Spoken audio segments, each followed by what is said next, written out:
First Sight is really delighted to be hosting Essex Book Festival's Place Weekend for the third year in a row. The best thing about this weekend is the variety of activities on offer, particularly a big focus on activities for families.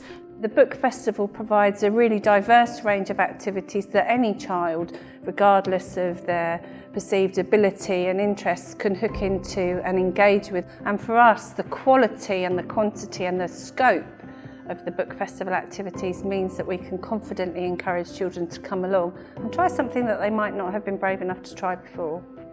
Storytelling is fundamental to who we are. If you understand about stories, and if you understand early about stories, and if you're confident with language, then you have a way into understanding the law, you have a way into understanding newspapers, you have a way into understanding the story that you tell yourself about who you are, or the story that you tell yourself about your life.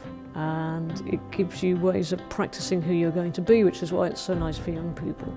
They're obviously the next generation, and in kind of a society of screens and iPads, and that's kind of what children are encouraged to resort to for entertainment. So getting them to read and getting them to write gets them involved in different ways of expression other than blankly staring at a screen.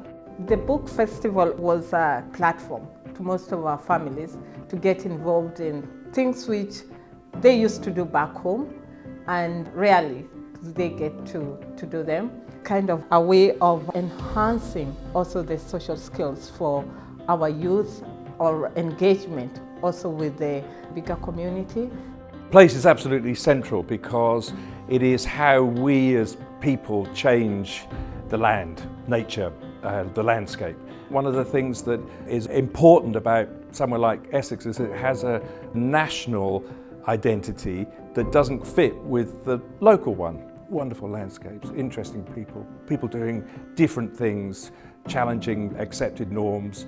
We started thinking about developing the theme War and Peace when we realised it's the centenary of the end of the First World War. So the first panel we had at First Sight was Figuring Peace, and that was very much the artist's voice. What's the responsibility of the artist and the writer in representations of war and peace? War and peace defines our identity, it defines injustice, defines people needlessly suffering in the world, when the conversation which takes place in Parliament, in the media and the establishment tend to be the same people, is often quite unrepresented. So I think literary and arts festivals really reopens up the way of navigating these conversations.